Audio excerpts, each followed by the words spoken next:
నమస్కారం. శ్రీ చదివే స్పార్టకస్ నవలను విని ఆనందిద్దాం. రక్తమాంసాలు ఓర్చుకోగలిగినంతసేపు వాళ్ళలాగే నిలబడ్డాడు. థ్రేషియన్ భుజం మీద పెద్ద ఎర్రని చార కనిపించింది. రొప్పుతూ, రోజుతూ, ద్వేషించుకుంటూ, కంపిస్తూ, రక్తం, నూనె, చెమట పామిన శరీరంతో రక్తధారలు వాళ్ళ పాదాల వద్ద ఇసుక రేణువులకు ఎర్రరంగు పూస్తుంటే ఒకరికొకరు 12 అడుగుల ఎడంగా విసిరివేయబడ్డారు. అప్పుడు థ్రేషియన్ దెబ్బతీశాడు. చేతిని సాచి కత్తి ఝుళిపిస్తూ యూదుని మీద ఆశనిపాతంలా పడ్డాడు. మోకాలు భూమికాంచి కత్తిమొన పైకి పట్టి దెబ్బ తప్పించుకొని థ్రేషియన్ని వెనక్కి తోసేశాడు యూదుడు. థ్రేషియన్ భూమిపై పడ్డాడో లేదో, యూదుడప్పుడే అతని మీదున్నాడు. ఆ ప్రదర్శనలో అదే అత్యావేశజనకంగా, భీకరంగా, బ్రహ్మాండంగా కనిపించే ఘట్టం. మృత్యువు థ్రేషియన్ శరీరాన్ని కోసుకొని లోపలికి చొరబడుతోంది. అతను మెలికలు తిరిగాడు, దొర్లాడు, వణికాడు. ఘోరమైన ఆ కత్తిదెబ్బ నుంచి తప్పించుకుందుకు పాదాలడ్డుపెట్టాడు. కానీ అతని శరీరమంతా యూదుని ఆధీనంలోకి పోయింది. యూదుడు తెగ పొడుస్తున్నాడు, కోసిపారేస్తున్నాడు. థ్రేషియన్కి శక్తి నశిస్తోంది. చంపగలిగే దెబ్బ, అవతలవాడిని కొట్టగల శక్తి అతనిలో లేదు. కంపిస్తున్నాడు. నిరాశాపూరిత సాహసం అతన్ని ఏదో చెయ్యమంటోంది. థ్రేషియన్ నిలబడగలిగాడు. రక్తసిక్తమైన అతని శరీరం ఎలాగో లేచిందని చెప్పాలి. అతన్ని కిందపడేసిన దెబ్బ అతని ప్రాణానికే దెబ్బ కొట్టింది. బలాన్ని వమ్ము చేసింది. ఒక చేత్తో పడకుండా కాసుకుంటూ, నిలదొక్కుకుంటూ, కత్తి పుచ్చుకుని ముందుకు వెనక్కు ఊగుతూ యూదుని దెబ్బలు తప్పించుకుందుకు గాలిలో కత్తి తిప్పుతున్నాడు. గాలినే పొడుస్తున్నాడు. యూదుడు దూరంగా నిలబడి అతని సమీపానికింకా రాలేదు. థ్రేషియన్ ముఖం మీద పోట్లు పడ్డాయి.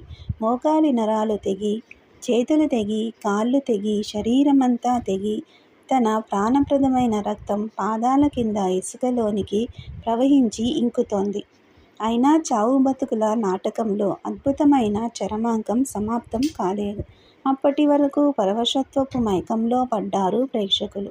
గొంతులు బొంగురయ్యేటట్లు భలే భలే, కొట్టు కొట్టు అంటున్నారు. యూదుడు మాత్రం కదల్లేదు. అతడికి ఒక్క దెబ్బే పడింది. కానీ రక్తం కారడానికి అది చాలు. కదిలినప్పుడల్లా రక్తం దానిలోంచి కారిపోతోంది. హఠాత్తుగా అతడు తన కత్తిని ఇసుకలోకి విసిరేశాడు. తలవంచుకుని నిలబడ్డాడు. శరీరం ప్రతి అంగుళం రక్తాన్ని పోసుకున్న థ్రేషియన్ మోకాటి మీద నేల కొరిగాడు. కత్తిని వదిలి ప్రాణం వదిలే స్థితిలో ఉన్నాడు. రోమన్లు గొంతు చించుకుంటున్నారు. ఎడ్లను తోలే కొరడా లాంటిది ఒకటి ఈడ్చుకుంటూ శిక్షకుడొకడు అక్కడకు వచ్చాడు. వెంట 2 సైనికులున్నారు. దెబ్బలాడరా చెత్త వెధవాయి, శిక్షకుడు అరిచాడు. కొరడా తాడు యూదుని నడుం చుట్టూ, పొట్ట చుట్టూ తిరుగుతోంది. దెబ్బలాడు అని కొరడా పదే పదే బలవంత పెడుతోంది. అతడు కదలడు. థ్రేషియన్ బోర్లపడి బాధతో మూల్గుతున్నాడు. నెమ్మదిగా ఏడుస్తున్నాడు. బాధనింకా భరించలేక తీవ్ర స్థాయిలో గట్టిగా విలపిస్తున్నాడు. బాధల ఏడ్పు ఆగింది. అతనింకా కదలడు. అప్పుడే కొరడా యూదున్ని బాధించక ఆగింది. నల్లని మల్లు స్పార్టకస్తో పాటు తలుపు సందు నుంచి చూస్తున్నాడు. మాట్లాడకుండా జరిగినదంతా చూస్తున్నాడు. సైనికులు ఆ థ్రేషియన్ని ఈటెలతో పొడిచారు. ఒక సైనికుడు చిన్నదైన బలమైన ఒక సుత్తిని తన బెల్టు నుంచి తీశాడు. మరో సైనికుడు థ్రేషియన్ శరీరం కిందకు బల్లెం పోనిచ్చి బోర్లా పడి ఉన్న ఆ శరీరాన్ని వెల్లకిలా తిప్పాడు. మొదటి సైనికుడు కత్తితో అతని కణతపై ఒక బలమైన దెబ్బ మోదాడు. ఆ దెబ్బతో ముఖం ఆకారరహితమయింది. మానవ రక్తం చవిచూసిన సుత్తి పట్టుకుని ఆ చేత్తోనే ప్రేక్షకులకు సలాం చేశాడు. మరో శిక్షకుడు గాడిదనొకదాన్ని తోలుకొచ్చాడు.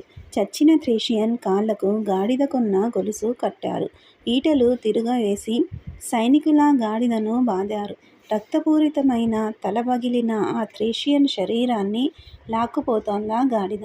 అది చూసి రోమన్లు చప్పట్లు చరిచారు. ఉల్లాసంగా ఆ కులకాంత జేబురుమాలు ఆడించింది.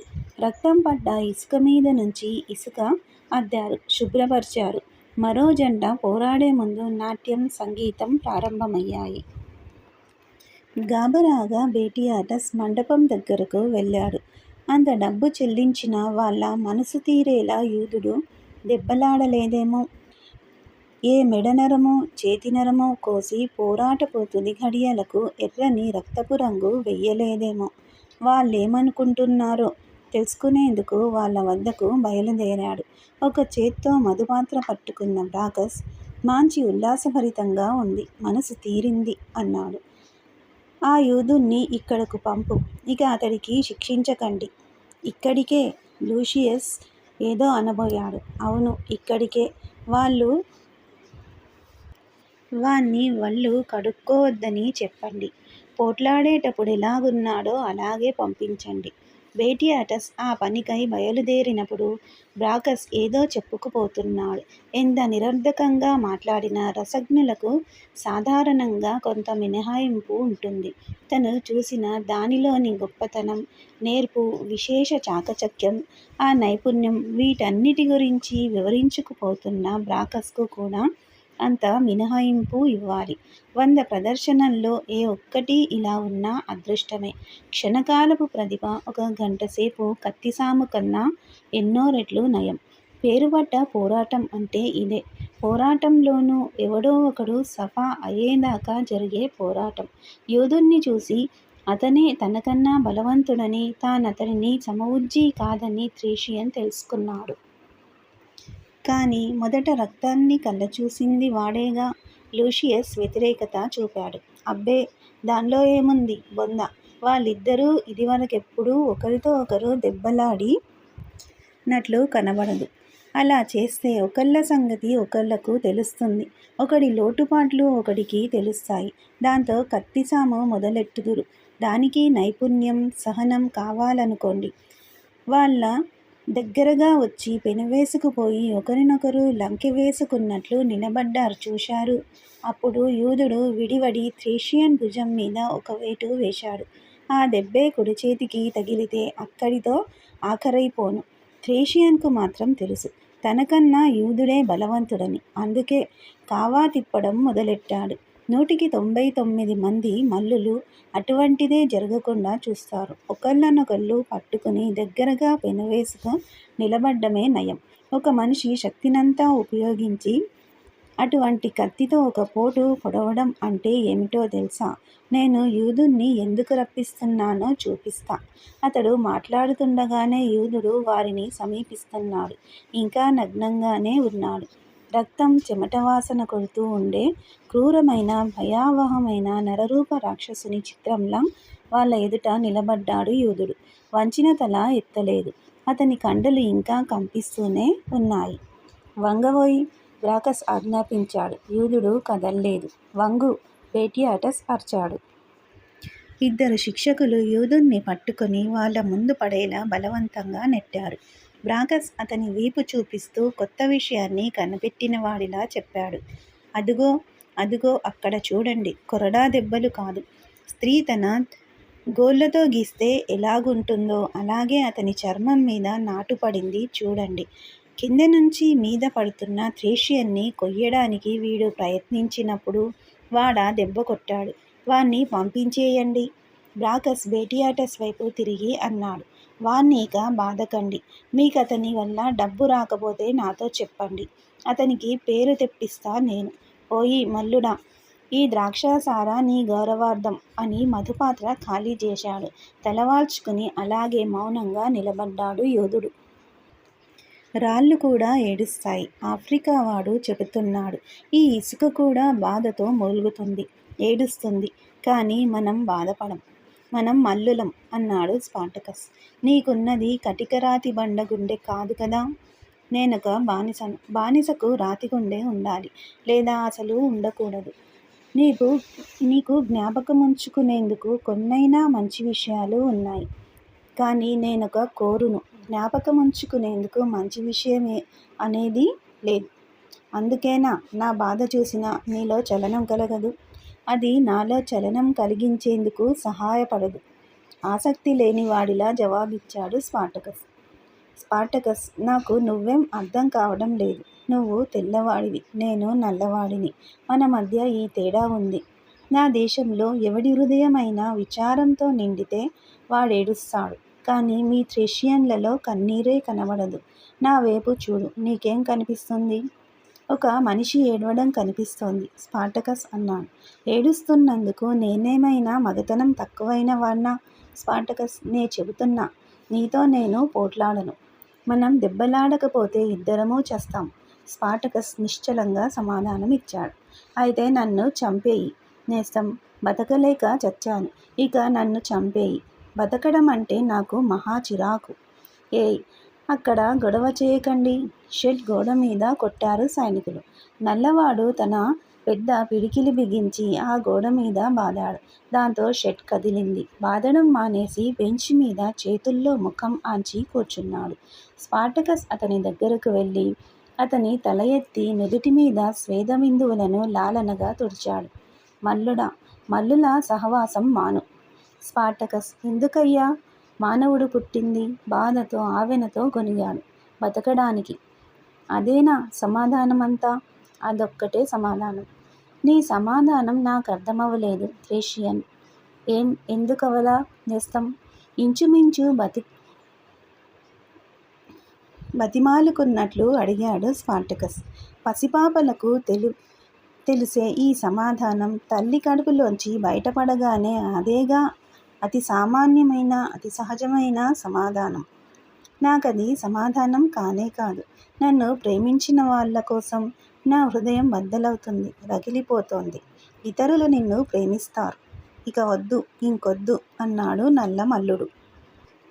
కాలం గడిచిన కొద్దీ కేపువాలో పోరాడిన ఆ రెండు జంటల మల్లులు ఆనాటి ఉదయపు సంఘటన కయ్యస్కు స్పష్టంగా జ్ఞాపకం లేవు. జీవితంలో తానెన్నో తమాషాలు చూశాడు. డబ్బిస్తే బోలెడు కొనవచ్చునటువంటివి. స్పార్టకస్ అనేది ఒక థ్రేషియన్ నామధేయం మాత్రమే.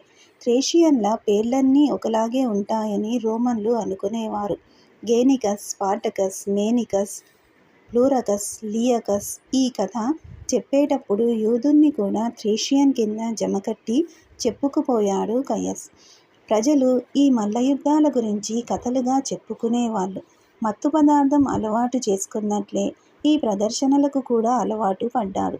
ప్రదర్శనల పరిభాష థ్రేషియన్ అన్న పదానికి రెండర్థాలు సృష్టించింది.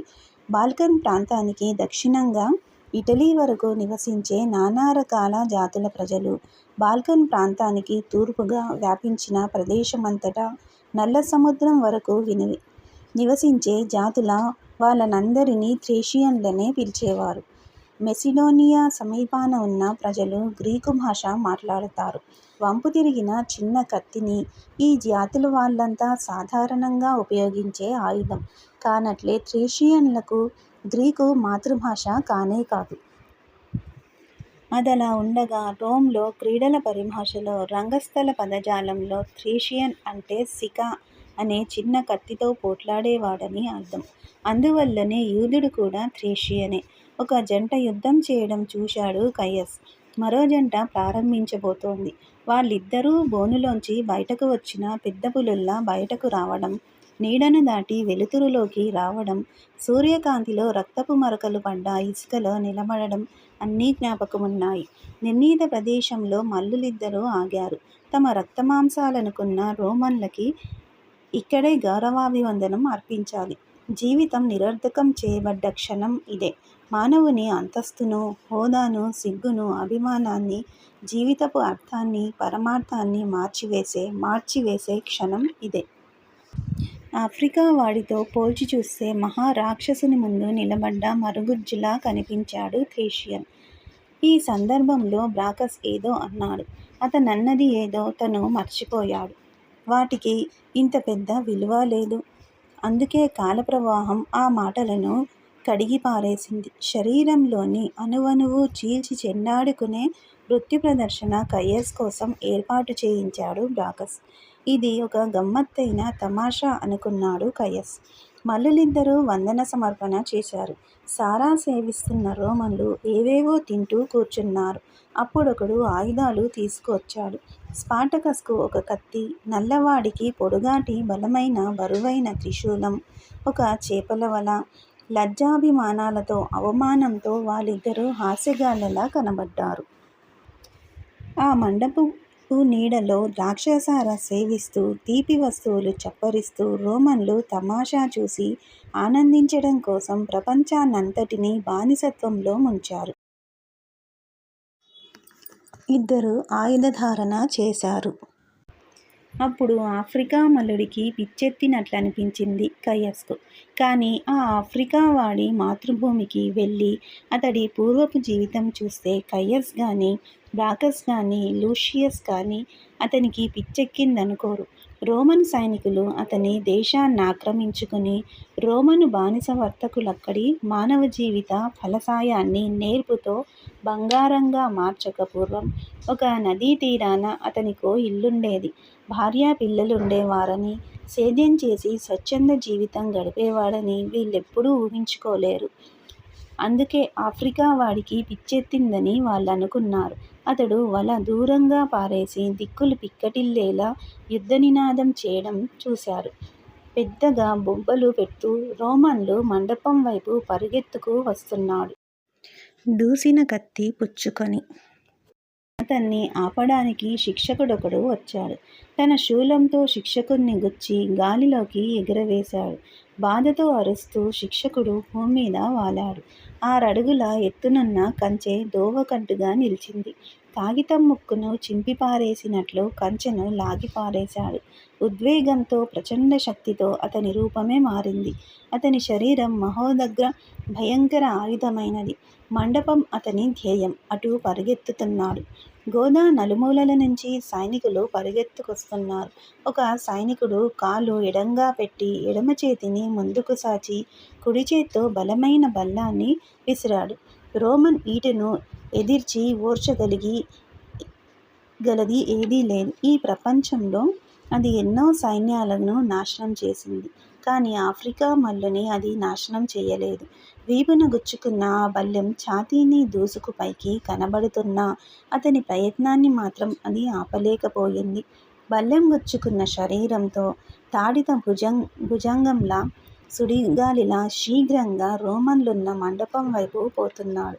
మరొక బల్లెం అతని ప్రక్కలో, వేరొకటి వీపుమీద, ఇంకొకటి మెడమీద గుచ్చుకున్నాయి.